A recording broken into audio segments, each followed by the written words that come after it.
সেদিনকে আমি মেজমাসি আর আমার বোন মিলে বেরিয়ে পড়েছিলাম একটু ব্যারাকপুর স্টাইল বাজারে যাওয়ার জন্য।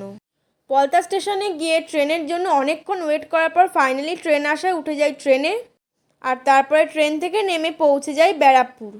স্টাইল বাজারটা হয়েছিল ব্যারাকপুর স্টেশন থেকে বেরিয়ে রাস্তার ওপারে, মানে দাদা বৌদির ঠিক পাশে। আর ঢুকেই আগে দেখে নিলাম চারিদিকে কেমন কি কালেকশন আছে না আছে। আর তারপরে আমরা ক্যাট মেরে একটু মিরর ভিডিও ক্লিক করে নিলাম আর কি।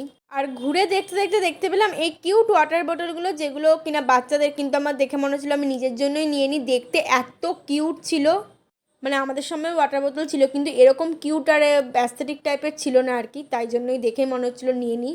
আর তারপরে জামা নিয়ে একটু ট্রায়াল করি ক্যাট মেরে, কিন্তু আমার বাজেটের মধ্যে না থাকা এই জামাটা আমি আর নিই। আর তারপরে এই টিসটা পছন্দ করে নিই আর বিল করে বেরিয়ে যাই অটোতে উঠে বাড়ি যাওয়ার জন্য। আর তারপর অটো থেকে নেমে যাই আমাদের বাড়ির সামনে এই আইসক্রিমের দোকানটায়। আর আইসক্রিমের দোকান থেকে আমরা দুজন নিই দুটো পছন্দের আইসক্রিম আমাদের। আর ওকে দেখো, ও তো নিয়েই আইসক্রিম খুলে খাওয়া শুরু করে দিয়েছিল। তো আজকের ব্লগ এই অবধি, টাটা, দেখা হচ্ছে নেক্সট কোনো ব্লগে।